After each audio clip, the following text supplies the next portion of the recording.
Hey everybody, I'm James Geniak with Chicago Market, and welcome to tonight's event. It's the latest in a series of online workshops that we've been hosting throughout the summer and into the fall here.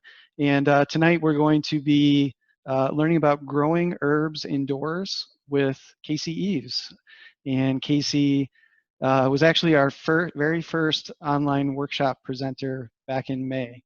So we've done a series of these now, and if you go to chicagomarket.coop, our website, and you click on the blog tab, you can see there's recaps of all of our previous online workshops, along with links to video recordings, which are also available on our YouTube channel. So, and just wanted to give you a heads up on our next event. Online workshop is going to be October 15th, and that is going to be with Hazard Free Farm. And we're going to be doing some cooking using ingredients from the Hazard Free box that's on sale through Chicago Market. And Kate Grimm, who's on the line, will be telling us a little bit more about that partnership here in a second. We're also going to do another repeat presenter. Charles DeBas is a chef, and he's going to be showing us cooking with autumn vegetables. So that's November 5th. If you have ideas for other workshops you'd like to see us hold, feel free to put those ideas in the chat tonight, or you can always email us as well. Also wanted to mention that if you enjoy these workshops, we do have a suggested donation feature. These are free to attend, but if you'd like to support us, I'm going to put a link in the chat where you can go ahead and make a donation if you'd like, and I'll also provide a link to our events page where you can RSVP for our future workshops. So with that, let me go ahead and turn it over to Kate Grimm, a new board member of Chicago Market. She'll give us a little background for anyone who's not familiar with the market, and also tell us about this new partnership with Hazard Free Farm. Take it away, Kate. Hi, everyone. As James said, my name is Kate Grimm. I'm a newly elected board member, just voted in a few weeks back. I'm also the volunteer coordinator for Chicago Market, and I'll be putting a link into the chat. If you are interested in volunteering, once this is over, just hit me up by email and we can chat and figure out where we could fit you in. Thanks, everyone, for joining tonight. We're really excited to have Kasey back talking to us. It was a really well-received event the first time around, and I know that I have a black thumb, so I need all the help I can get to make sure that maybe I could get some plants through the winter this year. Just a quick minute on the Chicago Market. We are a co-op grocery store that is hoping to focus on local, sustainable food. There isn't a huge local food scene in Chicago outside of farmers markets, so we're hoping to be that destination in the city, to be available year-round and 7 days a week. We'll also be focusing on providing education and information about where your food actually comes from and the farmers, and all the information that you may not get at other locations. We are currently highlighting, as James said, one local farmer and some of her friends. We're selling grains, it's flour, oats, a 3-oat medley, and some other goodies from Hazard Free Farm in Pecatonica, Illinois, and have been really excited to sort of cultivate a personal relationship with Andy Hazard. She's amazing and super passionate about the food that she grows and mills herself. And we'll be highlighting some of the other farmers that she has introduced us to as well. So there's honey and tea and some other things available. The sampler boxes are actually only on sale until Friday. So take a look today. And like I said, I'll be dropping a link in the chat so you can link directly to that page. As a board, we're hoping in the near future to give some real updates on where we stand as far as the Gerber building and the feasibility study. But I can say for now that we're feeling really optimistic about the future and are excited to share our findings and our excitement about kind of what comes next. And that's about it for me. I will put, again, that email for the volunteer coordinator in the chat, as well as the link to the hazard-free grains sampler boxes. And that is all from me. So we will let Kasey take it away. Thanks, Kate. Appreciate being invited back to do another presentation here at Chicago Market. I am a Chicago Market owner, and so it is always nice to get to hear the news that's going on. I've also followed Hazard Free Greens as they've gone through their growing process, so I'm so excited to be able to support them in yet another way. So without further ado, I'm going to do a screen share and I'm going to get you guys started, and we're going to be covering a lot of info today, but I'm hopeful that it will be helpful to you both as herb growers and as people who are just trying to get some more green in your house and take care of things. We're going to touch on a lot of subjects. So here we go, growing indoors. Here it is. We're going to have some fun. All right, so everybody can see the slide all right? We're doing good? Yeah? Thumbs ups? Yep, great. Good. Great. All right, let's start with talking. I'm just going to tell you a little bit about myself to get started. I am the garden leader of the Montrose Metro Community Garden and also the owner of a very fun-loving little garden company here in Chicago called Vivant Gardening Services. We're dedicated to helping more people become gardeners in the world and helping you achieve whatever garden goals that may mean for you personally. So whether that's growing your herb garden or trying to have a more sustainable yard, maybe something even focused on more naturalistic plantings and bees and butterflies, then that is what I am here to do. So just as we go along, if anything resonates with you, you can always reach out. My website is there as well. Today, we're going to be talking about growing herbs indoors, which feels like it shouldn't be challenging at all, right? It feels like it should be second nature. Everybody, it looks like you can do it so easily. You see all these beautiful pictures online, and it's actually got a lot more tricks and tips than anyone might expect. I think many people give it a try and find themselves a little disheartened, and I could definitely notice some of that in the chats today. So we're going to touch on the things that are necessary in order to kind of set you up for success with this, and I'm going to go all the way through what could go wrong even months from now. And I'm doing that for a reason. I want you to be able to feel really confident going into this, but I also know that winter is coming and we're not really sure what's going to happen, and we don't know what our businesses are going to be like, and we don't know what our garden centers are going to be like. So I'm hopeful that by preparing you for all of this in the beginning and taking you through a process that's a little bit more foolproof, you'll be able to be prepared for the winter and anything that might come up over the course of that. So you're going to see we're going to cover a lot here. The biggest thing I want to talk about is just the basic needs of indoor plants and how they are just slightly different than if you're growing things outside. All plants need light, soil, water, they need air, they need all these pieces. But these become even more critical to the growth of any plant in a pot. And when you bring it inside, when it's meant to be an outside plant, it makes it just a little bit harder. So we're going to start with light. You absolutely need a minimum of 4 hours a day.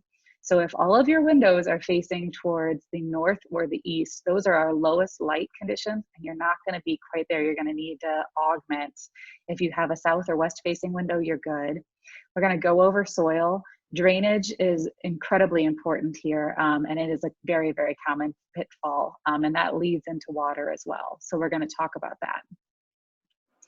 I want to start, though, by taking you through two different types of herbs, because this is really, really, really going to help you set up your system and know which herbs you want to be growing, right? So if you have a plant list in your head or you have some past experience, start putting them in these mental categories as we make ourselves through. The two types of herbs start with woody stemmed herbs. Woody stemmed herbs are ones that you kind of run your hand across and your hand smells like that herb for days. It takes a lot of washing your hands to get the scent off of them. They have a really high essential oil content, and they typically have the more feeling of like a small shrub. So those include things like rosemary, thyme, sage, lavender, oregano, marjoram. I threw chives in here, even though it doesn't have necessarily an obvious woody stem. It falls under the same care needs as the rest of these plants. So if you're looking at your list of what you want to grow, put a little mark next to these that they're woody stemmed. These are the easier ones to grow indoors. They only need 4 to 6 hours of light, so they need less light than other ones, and they also need a lot less water. So if you're a person who tends to take a trip or is someone who tends to forget to water their plants, you might find that you have a little bit more success with these.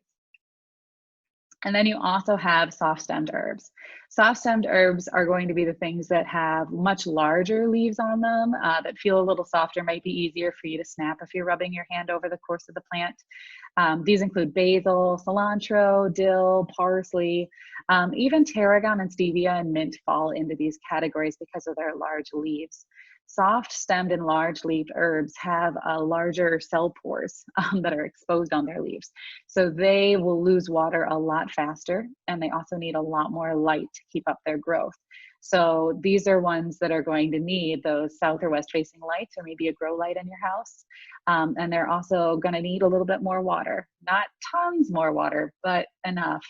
They're also ones that, because of how susceptible they are and how soft and warm and fuzzy they are, they're really prone to insects and fungal diseases, and we're going to talk through those as well today. So take your list and do a little separation, write them in different categories so you know which one is which. One of the common pitfalls that can happen when you're growing herbs indoors is that you put woody stemmed and soft stemmed herbs in the same pot, and then you end up watering them the same, but they have very different needs. And so you'll find that half of them live really well and half of them might not. So maybe think about having 2 pots or having a divider down the middle in some way so that you can adjust your watering and your soil to be able to accommodate these better. And I'm also going to make a very important caveat here, and that is that when you are growing herbs indoors, especially if you're going to be bringing your outdoor herbs inside, don't go naming them yet. Don't be a parent yet on these. Very much put on your scientist hat. We've gotten really attached to our indoor plants, and I totally love it. I love seeing people so excited about gardening, but this is a highly experimental process. I can tell you everything from top to bottom through this, and that's what I'm going to try to do to set you up for success. But each of your houses are different. You have different styles of heating, radiator heating versus central heating. If one of you has a wood stove or something going on, it's going to drastically impact the amount of water in the air of your home and how your plants behave. So you need to be prepared for a little bit of experimentation, especially as you're getting your plants started. I'm going to help talk you through the things to watch for, but I don't want you to get so attached with these little plant babies the instant that they're in your door and then find that something might be misbehaving and be upset. So be prepared to be the scientist. Go for it.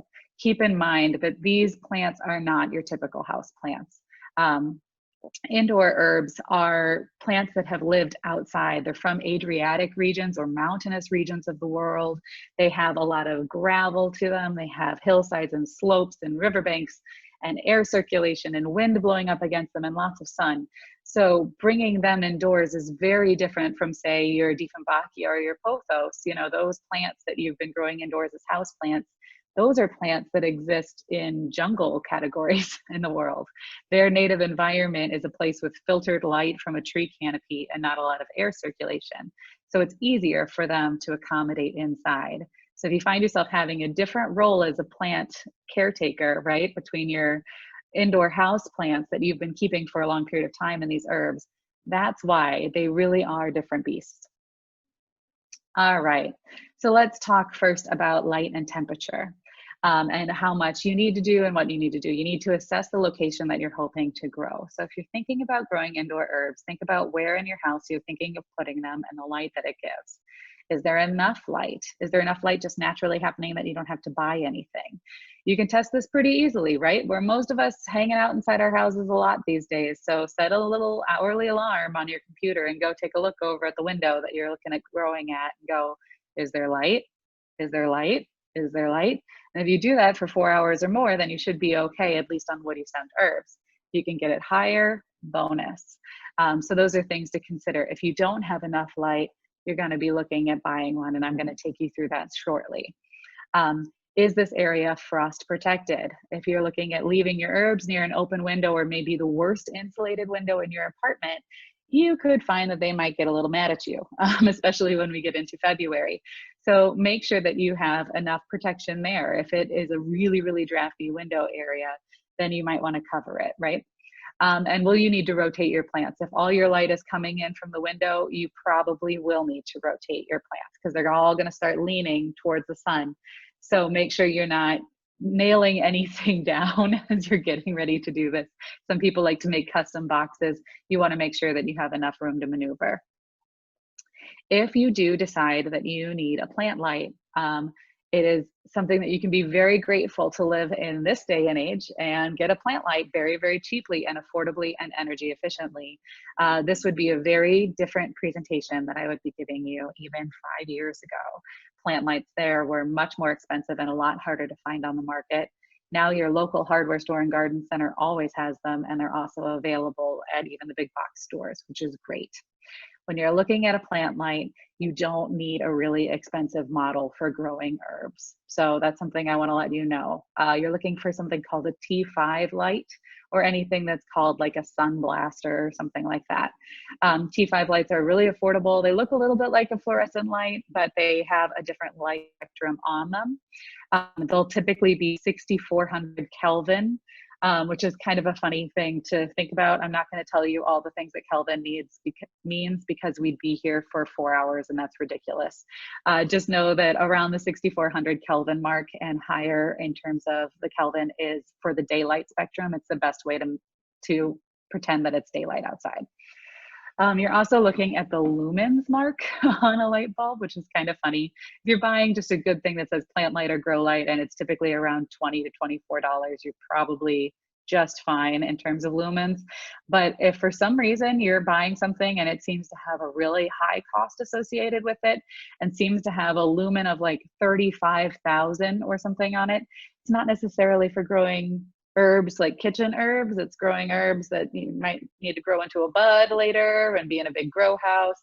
So buy what you need for what you're growing.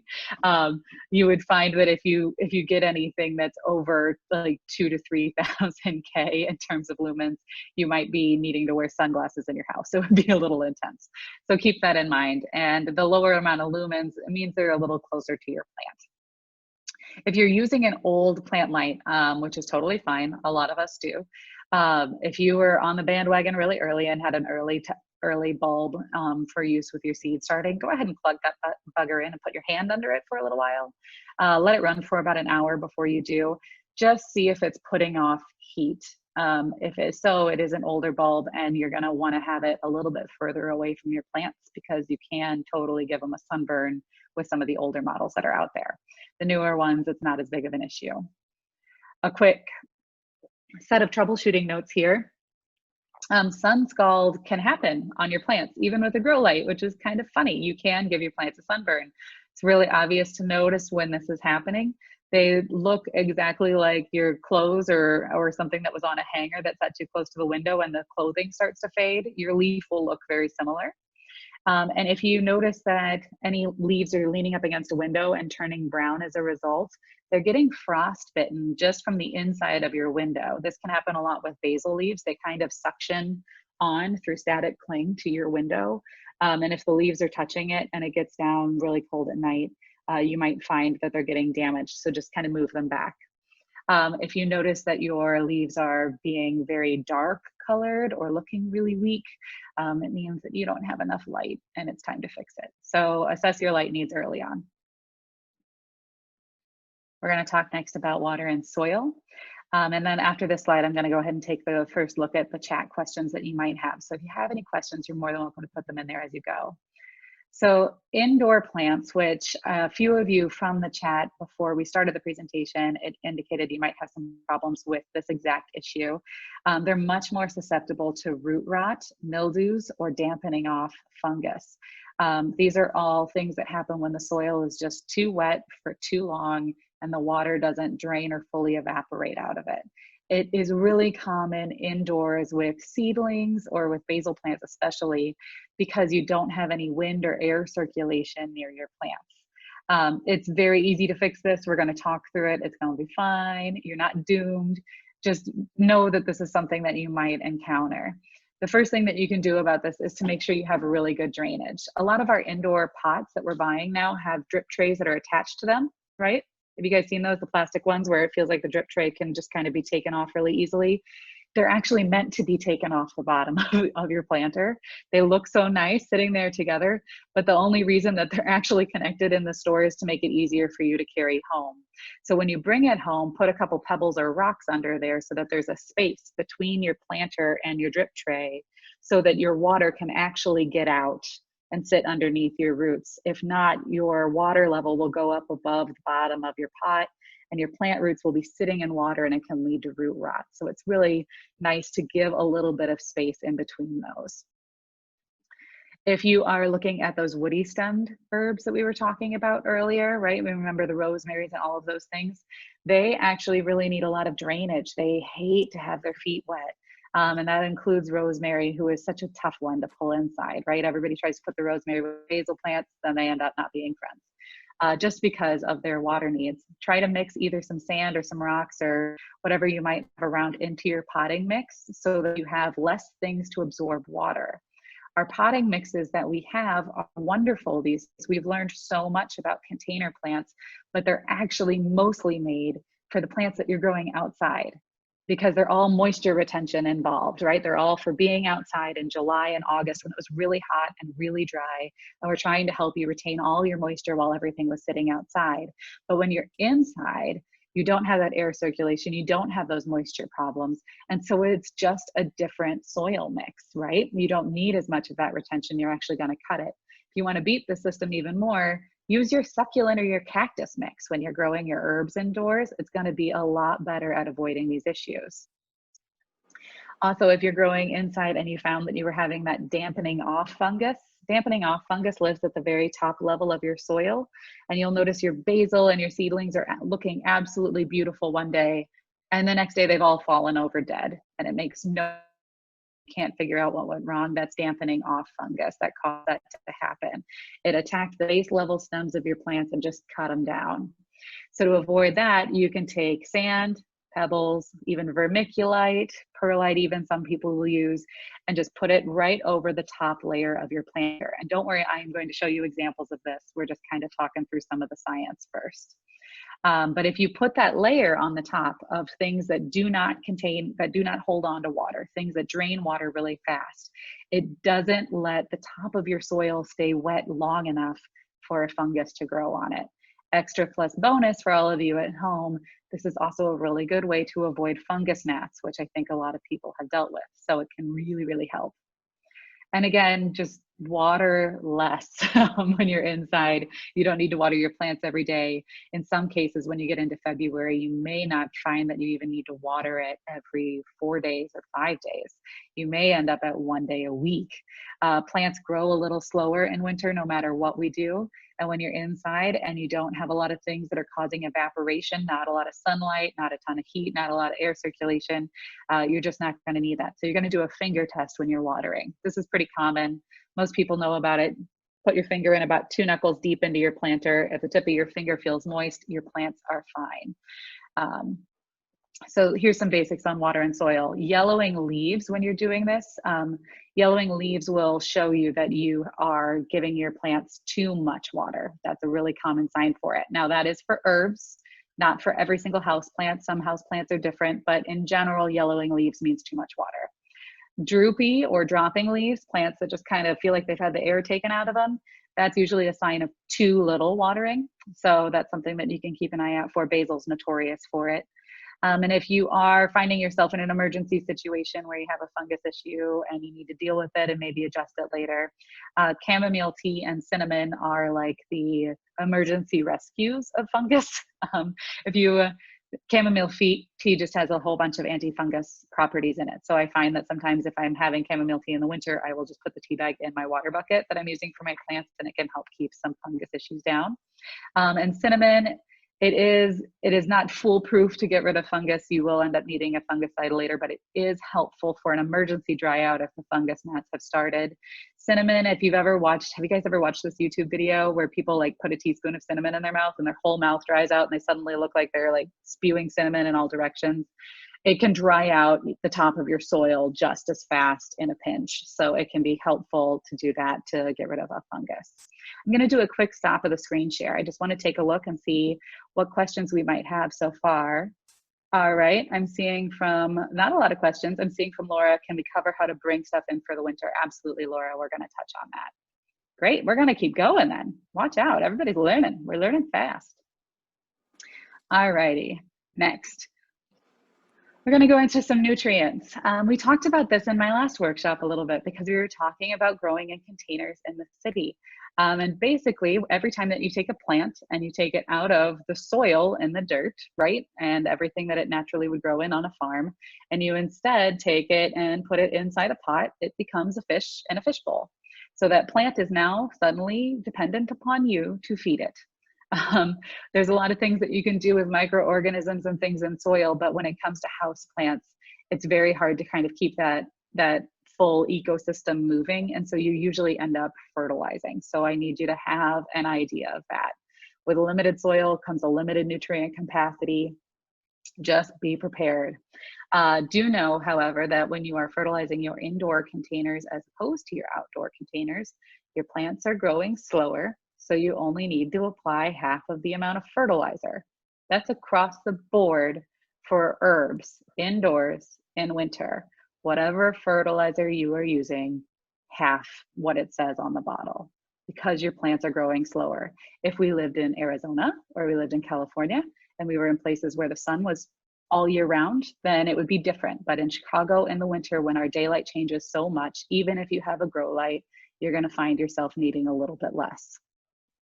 And if your herbs stop growing entirely for some reason, if they just kind of sit there for a little while with little baby leaves on them doing nothing, it means that they've decided to take a winter nap, and you shouldn't be feeding them for a little while. You could end up putting too many nutrients in the soil. So just kind of keep an eye on them.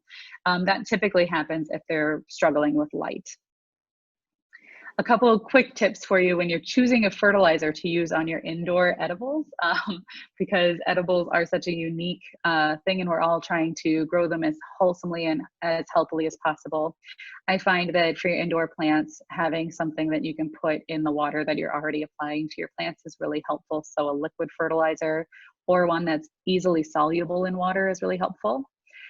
You're also looking at plants that you're eating the leaves of, not the root or the fruit of, right? So you don't necessarily need to get a fertilizer that says bloom or bud or fruit or tomato tone on the outside of it. You need something that's focused on growth or green. And so you're looking for something that has a decent amount of nitrogen to it. Make sense? Yes? Cool. If you're looking across the fertilizer aisle in your local hardware store, you're going to see every fertilizer has 3 numbers on the outside of it, and that's what's called the NPK, and it stands for different pieces. A nitrogen heavy fertilizer would have either an equal or slightly higher number as the first number of those 3. So you can see it, just look for the word growth on the outside and it really helps. Espoma has a great organic version of this. There's a lot of different organic versions that are out there that are made to be able to support your plants. Fertilizing doesn't necessarily mean inorganic. Using compost tea is really helpful if you're doing indoor plants, but putting straight compost down sometimes can introduce some bug factors. So just kind of keep an eye out for that. My last note is if you're buying a fertilizer that you haven't worked with before, go ahead and be a little weird in the store and smell it before you buy it if you can. A lot of our edible organic fertilizers are fish-based or seaweed-based, and you can just imagine the beautiful smell that that brings into your home. So it's fine if you're using them outside because those smells dissipate a lot faster, but you might find that you get really frustrated with what you purchased if suddenly your house smells like a whole bunch of fermenting fish. So go with something that's a little bit more indoor friendly. And now we're going to talk about your pests, because they're coming. They always happen. Something will go wrong, right?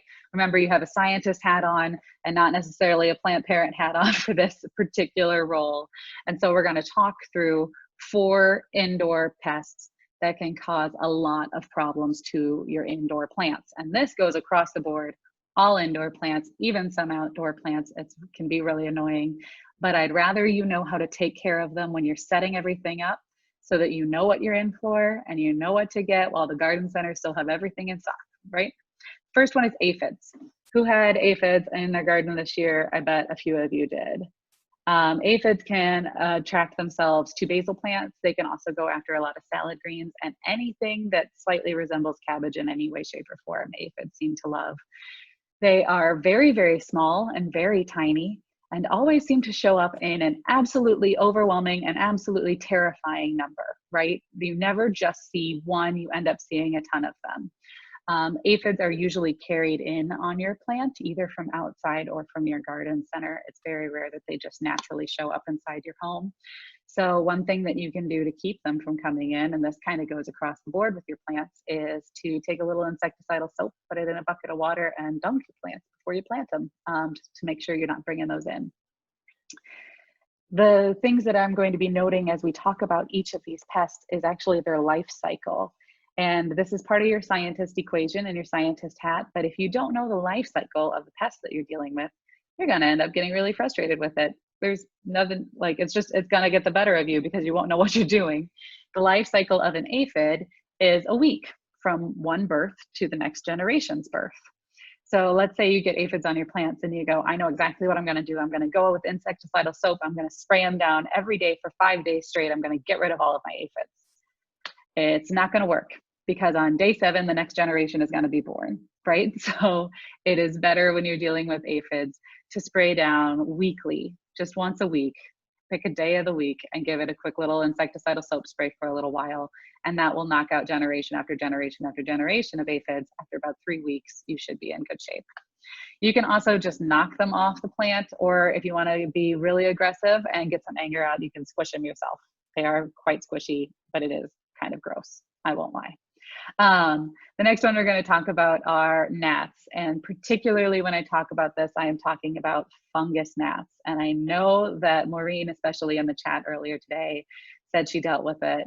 Fungus gnats are a menace and they hit indoor houseplants like nobody's business. This is what we were talking about, where you try to put pebbles or rocks on the top of your soil to keep that fungus from growing that the gnats feed off of, because that's what they do. They lay their eggs and the larva eats the fungus that's growing in the soil of your plants.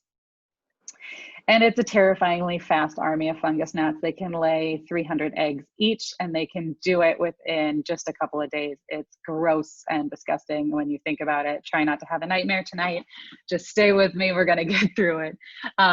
They take about 7 to 10 days from one hatch cycle to the next one.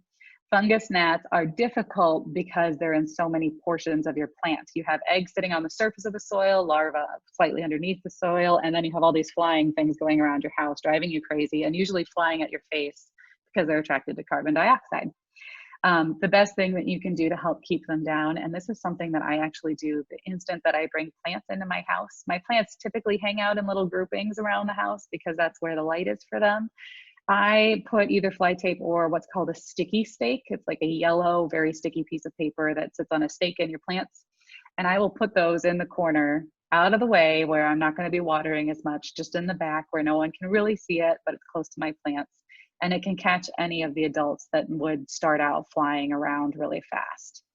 The other big thing that you can do for fungus gnats, and this is really handy, but you do have to buy the product now because in the winter, they're not even going to think to sell it, is something called mosquito bits. This is different from the mosquito dunks that you see for people who have ponds. They're called mosquito bits, and they're just very small granules. They look like little tiny pebbles or gravel. Mosquito bits actually have bacteriogenesis, but they have a very specific version of it in there that attacks the larva of mosquitoes and the larva of fungus gnats. Go figure. Who knew? They should really market it more. They should change it to fungus gnats bits, because I'm pretty sure that more people in Chicago deal with fungus gnats than they do with mosquitoes at this point. But it is something that you can deal with. So if you get mosquito bits, that bacteriogenesis, which I talked about really fast a little bit ago, and you probably all just went, what is she saying? That is a naturally occurring bacteria that basically gives the larva of these guys a really intense stomach flu that they can't get over. So it works out really nicely for you. You take a little bit of mosquito bits and you can even like spread them on the top of your soil so that they're activated every time you water, or you can put a couple tablespoons in with your water before you're watering your plants every time, and it will attack the larvae and get rid of them. You'll still need something to catch the flying adults, right, in terms of the sticky tape, but it'll be really helpful. Next one is my least favorite indoor house bug. I really hate it a lot. It's called scale. Have you guys ever dealt with scale? Yeah, anybody? Okay. Scale is gross, man. You find it a lot on rubber trees. You find it happening on lemon trees or citrus trees as well. It likes to hide on things that have more woody stems, so it can impact your woody stemmed herbs more. And these crazy things, as they turn into adults, actually shed their legs and like create a waxy armor around themselves. So your usual insecticidal soap doesn't work on them. How disgusting is that? Jerks? I mean, come on. To make it even worse, Their life cycle is a whole year from one birth to the next.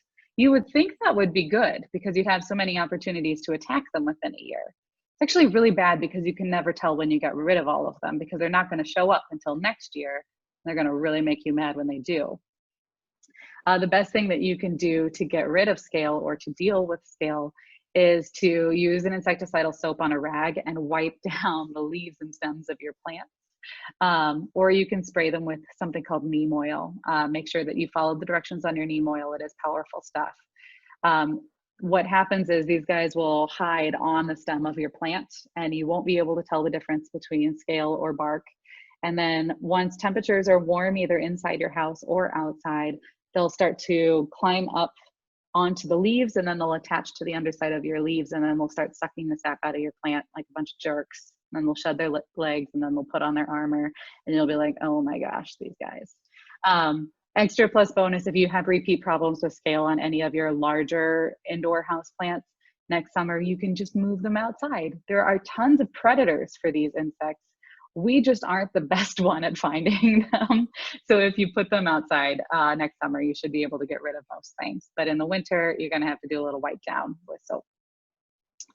And then the next one is white fly. White fly is a weird one. It actually looks like little dust bunnies sometimes when it shows up on your plant initially and starts out in the form of a fuzzy little aphid.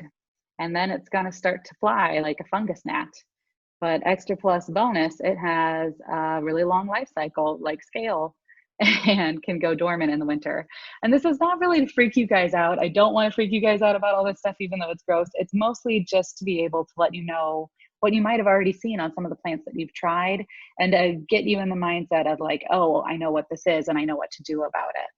These guys have a life cycle of around 25 days, but they can lay up to 400 eggs each. It's so gross, 200 to 400 eggs. That's so yuck. So spraying them down with insecticidal soap is a really big help, but the sticky traps also work for that. So the same thing for fungus gnats really helps with white fly. I'm gonna go ahead and I'm gonna close down the stop share again, and I wanna take a look at the chat and see if anybody has any specific questions on any of these things. Here we go. Yes. Aha. I like it. Here we are. What area will a 2-foot T5 bulb cover? I have a 4-foot table for growing herbs. If you have a 4-foot table, then you're going to at least need 4 feet worth of light. I use a 4-foot by 1-foot shelving unit. You know, those metal racks that people use in kitchens. I use that for my seedlings down in the basement, and you'll see a picture of it later. And each shelf has 2 T5 bulbs on it for me, and I find that that gives a lot of light for seed starting. If I was just doing mature plants like herbs, I would only use 1 T5 bulb. It's just that when you really need a lot of light to get plants started from seed, that you would need more. All right, my basil growing outside right now isn't as green and the leaves aren't as big. Also, the stems are a little bit more woody. Can I save it and bring it inside? Yes, we're going to cover that very soon. I've heard about putting coffee grounds on your plants as it's rich in nitrogen. Is that true or is it dumb? It's not dumb. It's actually very, very, very true. However, if you put a bunch of coffee grounds on the top of your planter, you might find that they could get moldy and then you could get fungus gnats. So I find that it's a little easier to use the stale coffee than it is to use the coffee grounds. It's a thought. Or maybe put the coffee grounds actually in the soil as you're potting up plants and not necessarily just covering the top of them. Can neem oil be used on gnats as well? Yes, neem oil can be used on most indoor bugs, but I will not lie, it is some powerful and potent stuff and is usually sold in a concentrate. So I don't use it too crazy much. I feel like people have a tendency to way overspray it on their plants, so just use it sparingly. Are any of the pest solutions toxic to animals? That's where neem can become a problem for you. Only if you end up using it in too much and in too high of a concentration. In most situations, it wouldn't be a problem. But the insecticidal soap that we use, the sticky traps, it's not going to be a problem to your animals in any way, shape, or form. Yay. Should I add compost from my new this summer outdoor composter? Congratulations on your new composter to use to your indoor houseplants and herbs. Mix it in with the soil as you're planting them when you're moving them inside. But I wouldn't add a whole bunch of fresh compost from your outside composter straight into your house without at least either putting it somewhere in between, like in a garage or something, to let any bugs that might be in there escape before you go bringing it into your kitchen. The other thing that you can look up, Tony, is how to make compost tea. Compost tea is something that you can make in your water bucket, and it would probably like drown the bugs that are in there and be a little bit easier to get on your plants.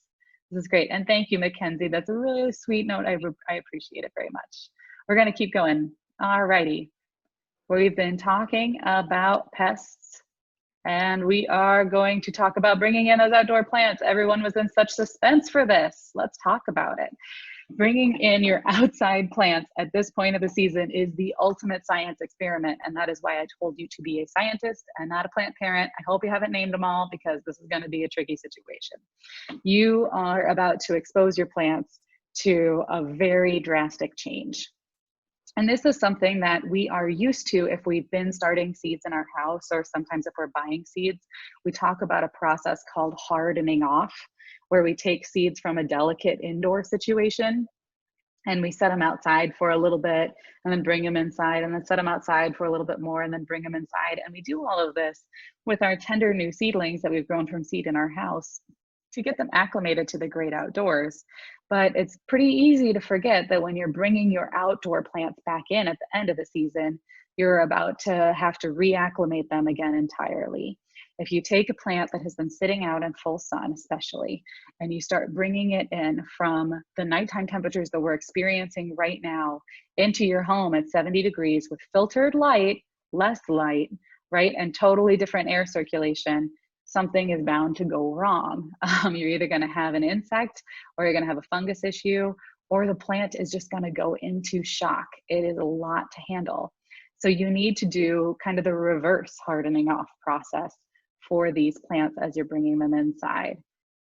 First step, get them out of their current pot and get them into a new pot, because probably they're in a large pot outside and you're going to put them in something small to come inside, and water them deeply and leave them in the same spot where they were, and start moving them to partial shade after like a few days. And you see that they've made it through that transplant process from their current planter into the one you're going to have in the house, right? That's acclimating your root system from one to another. Then you need to acclimate it for light. So you're going to put it in slightly more shade because it's going to help you get ready. Your windows do not allow the same amount of light to come into your house as your plants are experiencing outside. It filters it. It's great because it keeps all our furniture from fading, mostly in most cases, but it's not so great because your plants are going to have an adjustment. So putting it in partial shade is helpful. And then start bringing it inside at night. Slowly get it used to it. It's not going to have big temperature swings anymore. It needs to start getting used to the stable temperatures and the new temperatures at your house. If this sounds like a little bit of a pain, it is. You're going to get a workout. You're going to lift up your plants and go back and forth. But we're home now, so who cares? And it can save you a lot of money, right? Especially if you are looking at buying all new plants to bring inside for your herbs. It's easier to go out and take the time to bring these in. Save yourself the money, enjoy the same plant you have. Another option, and this especially goes for that woody basil plant that's outside that doesn't have as many leaves. Your basil plant is freaking out outside because our temperatures are dropping really fast and it doesn't quite know what to do with it, which is why it is getting yellowed, larger leaves, and dropping them and trying to restart its life cycle. But if you do have basil that's growing outside and it's huge, probably, right? In most cases, your basil is enormous at the end of the summer. Take cuttings of it, just like you would to bring it into harvest, right? You're going to take a piece that has a decent amount of stem on it, and you're going to pull it in. So here is a piece of basil that I have. I would take off all of these bottom leaves, all of them, use them for your cooking, have a great pesto party, and stick it in some water. And it can just be in a little simple glass jar, like what I've got going on here. And if you do have it in water for a while, some people add a rooting hormone or honey, but you don't have to. Eventually, you might be able to see it. I don't know. It's starting to get a very, very small root on it, a really, really small root. And as you have it sit in that water, it's going to develop a root system. Now, these have only been in water for a couple of days. If you were to have yours in for a week to a week and a half, you'd really see that take off. So if you don't want to move that whole big basil plant inside, or if you're worried that your basil is going to shock or it's showing sign of shock as you're making the adjustment, trim some of the stuff off, take off the lower leaves and only leave the top leaves. You want to make sure you have a cutting of about 3 to 4 inches. Put it in water, let it reroot and start over. It's going to be the same beautiful plant that you've enjoyed all summer. You're just going to be starting at a smaller size, and you're going to be doing it with a lot less pests in the soil near its root system. So it's actually pretty helpful. You can do this with almost any soft leaf herb. So if we were thinking about that, that included stevia. You can do this for stevia. If you had scented geraniums, you can do this for scented geraniums. Any form of the mint family, this works out really well for. The only ones that you don't see it working out for are things like parsley, right, or dill. In that case, you want to look for something that has what we call leaf nodes, and that is like a section where all the leaves seem to come out at once. And those will be used as cuttings. It can save you a lot of hassle of trying to move a basil plant, especially if your basil plant is already really mad at the weather. It's really not going to love you when you're trying to rip it out of where it is and put it someplace else in the middle of all of that. So consider using cuttings instead. I'm going to go ahead and do another quick stop share because I know this is something that you guys all wanted to learn about, and I want to make sure I take some time to answer your questions. No questions. What a surprise. Okay, we'll keep going. That's fine. We're almost there, guys. We're getting through all of this, but I want to share a little bit more about just taking care of your herbs in general. So when you are growing herbs indoors or outdoors, but especially indoors, just make sure you go ahead and harvest those beasties regularly. I don't know if you guys know about this, but harvesting your herbs on a frequent basis actually encourages them to have more flavor. Your plants will develop more essential oils if they've gone through a few cuttings. So go ahead and keep trimming them down. This will keep them from becoming really leggy from battling themselves for light. And it will also boost the production of those oils. My only note is never take more than 1/3 of the plant at a time. So to kind of show you a little bit of what I'm dealing with, you are about to see my planting process for this planter right here. And as you can see here, I've got, this is all ginger mint hanging out over here in this corner, and it is huge and it's getting crazy. So these leaves are going to start leaning towards the light, and these leaves are going to start battling it. So I'm going to come in and I will trim off the top 1/3 of my plant, and it will allow more light to reach the lower leaves, keep it denser, sheer, and allow it to be less leggy for me in the long run. Extra plus bonus, a little bit easier to water, and doesn't take up as much space in my house, and I still get lots of ginger mint. I'm going to have a lovely ginger mint tea after this. Now I'm going to take you guys through my own planting process because I want you to see how I put that planter together that you just saw very briefly and applied all the different things that we talked about, because I know I raced through that. That was a lot of information, and I want you to just kind of get a practical summary of it to help carry you through. So here we're starting out with my 2 groupings of herbs. You can see on one side, I've even got some arugula. I'm going to be I put that in with my basil and my parsley and my ginger mint and my soft-leaved herbs, because the greens have the same needs as those soft-leaved herbs. So I can throw those in and have a little bit of arugula for flavor in the winter too. And then on the right-hand side, you are seeing my woody stemmed herbs. You've got some thyme in there. You have some oregano going on, some rosemary, and you can see those sneaky, sneaky chives hanging in the background as well. I'm going to start with my soft leaf herbs. You can see here that with the soft leaf herbs, if you remember, they needed more water. So in this case, these herbs are going into a regular potting mix. I haven't augmented them in any way, shape, or form. This parsley plant that you're seeing, which is kind of in the middle of the planted planter, is one that came in from my outdoor garden. It was transplanted and then came in, and you can see it's got these really large leaves at the top. And if you look all the way down at the base, that stem is pretty thick, and it's getting all these little baby leaves out of the bottom. It's gone bonkers since it's been planted. Here are my woody stemmed herbs.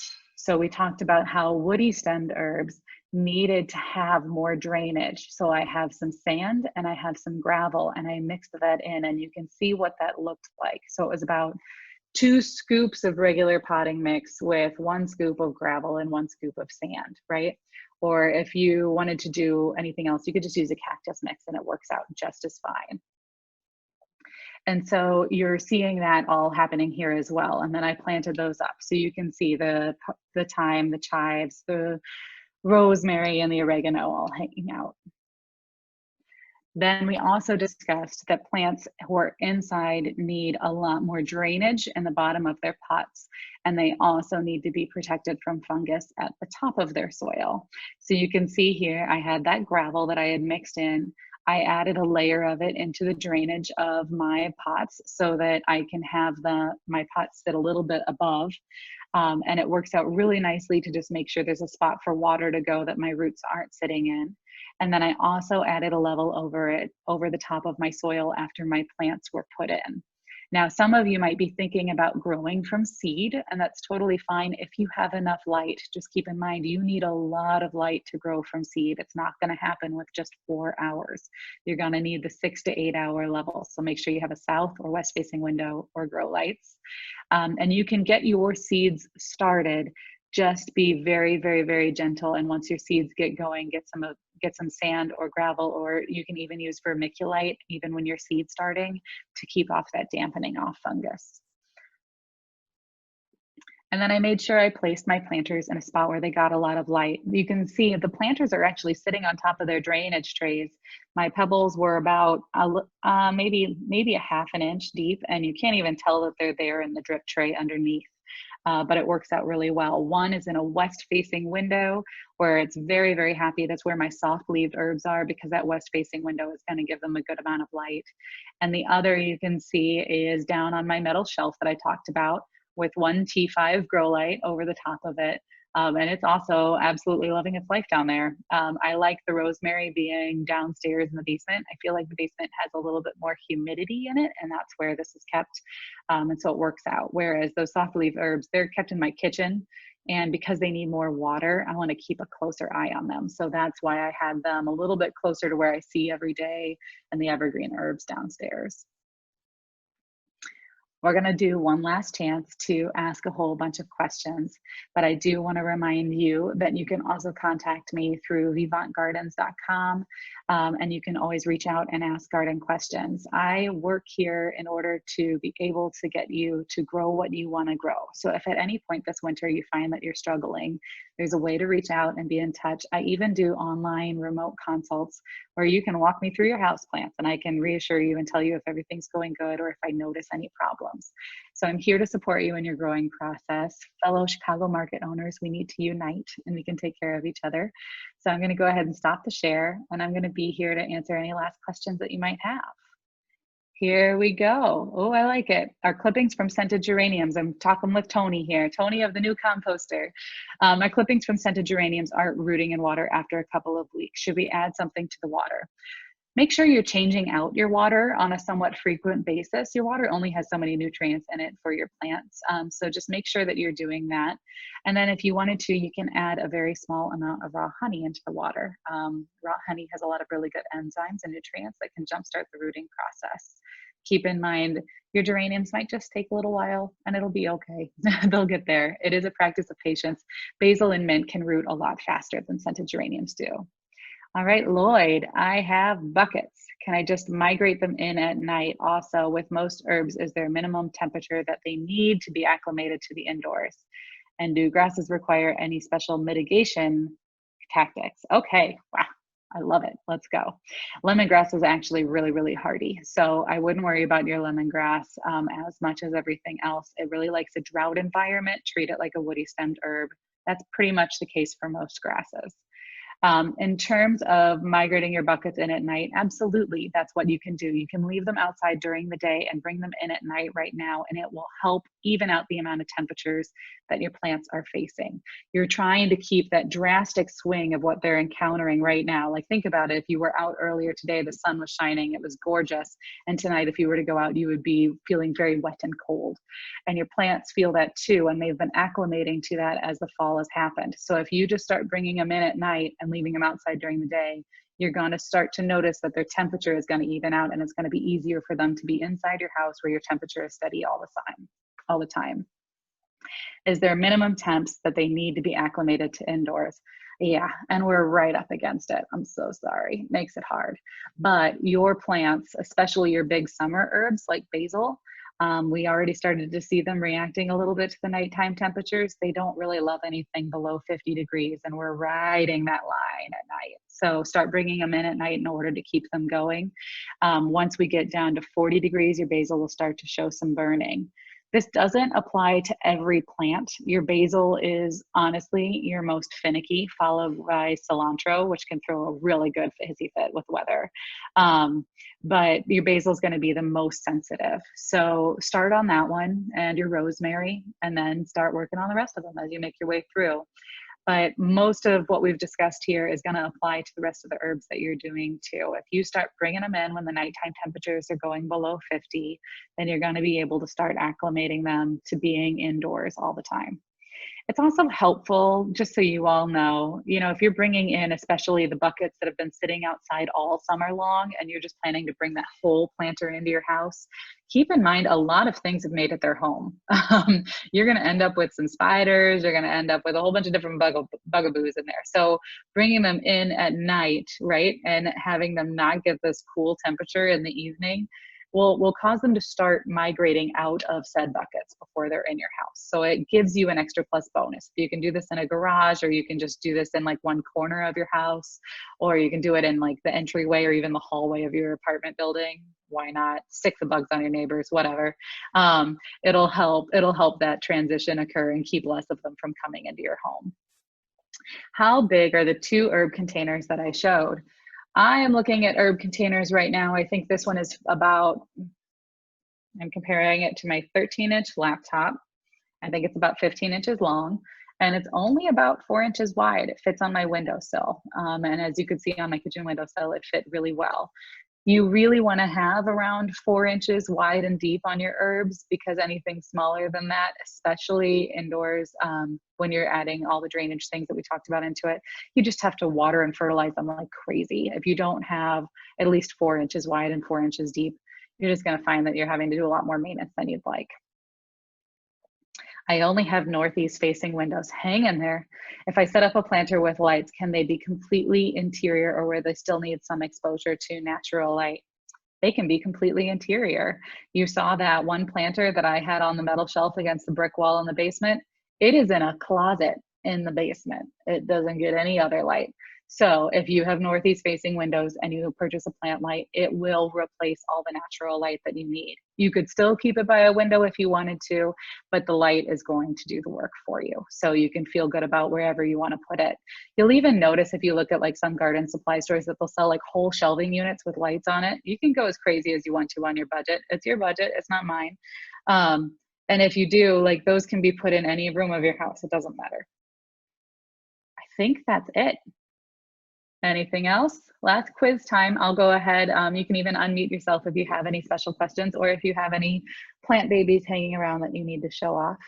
But we went through a lot of information today, and it's because it's all pieces that can really help set you up for success. I feel like if you were possibly missing some of this on your first take of herbs, it probably was really going to hurt, especially the seedlings, right, that all died off. I think that was Maureen, hang in there. It was dampening off. If you add vermiculite or sand or anything to the top, it's going to keep it from coming back for you. So don't count yourself out. Don't think that if you had a past failed science experiment that all science is dead. It's not true. Science is still great. Plants are still wonderful, and you definitely can still grow them.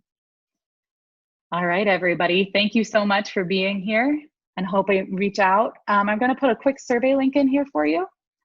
This just kind of helps me to know where you guys were as you were coming into this, and if you have any feedback, so that I can come up with some more exciting workshops to be able to bring to you either through Chicago Market or elsewhere, and it would be great. Thank you all.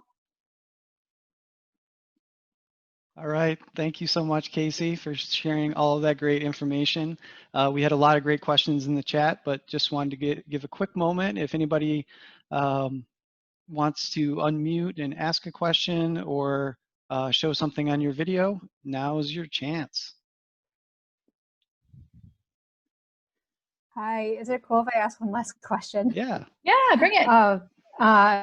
In addition to the fungus gnats and all the other stuff, do you typically buy like seedlings already started from a garden center? I've been trying to grow from seeds and like using coir pellets because I don't want to use peat for environmental reasons.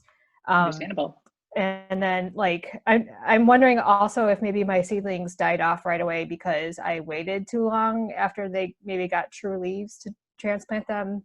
Do you have any advice on best Sure. practices from growing from seed? Absolutely. It is tricky to grow from seed when our light is actively fading at this point of the year, right? Every single day we have a little bit less light. And so that can create a little bit of a challenge for you. So a lot of people will grow with seed lights, you know, with the T5s in order to get them going. And it is perfectly great for you to use Quire as opposed to using peat, because there are a lot of people who are not mining peat sustainably. There are some companies that do, so you can research practices if you ever feel like diving down that rabbit hole. Otherwise, just use the Quire. It's all good. But make sure your seedlings are also getting some kind of nutrition. A lot of people put Quire and compost together when they're starting their seeds, so that could have been a bit of a struggle from the beginning for you. You had one other question in there, and I'm struggling to remember it right now. I'm so sorry. What was it? Just general, like at what point you transfer them to like the thing that they'll eventually like make their permanent home until you finish eating them, I guess. Yes, absolutely. You actually were transplanting your seedlings at exactly the right time.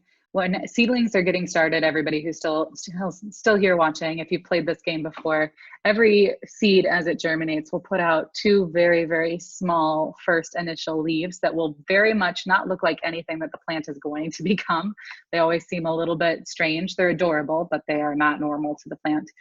Those are there for them to start the photosynthesis process very, very early so that they can start to set down roots and do the rest of their growing.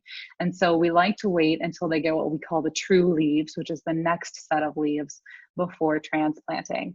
I like to wait as long as I can before transplanting, because I find that the longer that I let them establish a root system, the more they'll have available to them when I take them up. So I typically end up transplanting at least after the first 2 sets of true leaves, and sometimes after 4. So I don't think that you waited too long to transplant. I think maybe you transplanted too early, or you might have had another nutrition thing. Your root problem might have already been there too. So just keep an eye out for that. Watch your drainage. I don't think that it was too late of a transplant though. Great, thanks, Kasey. Okay, Yeah, anyone you can do else? it, Maureen.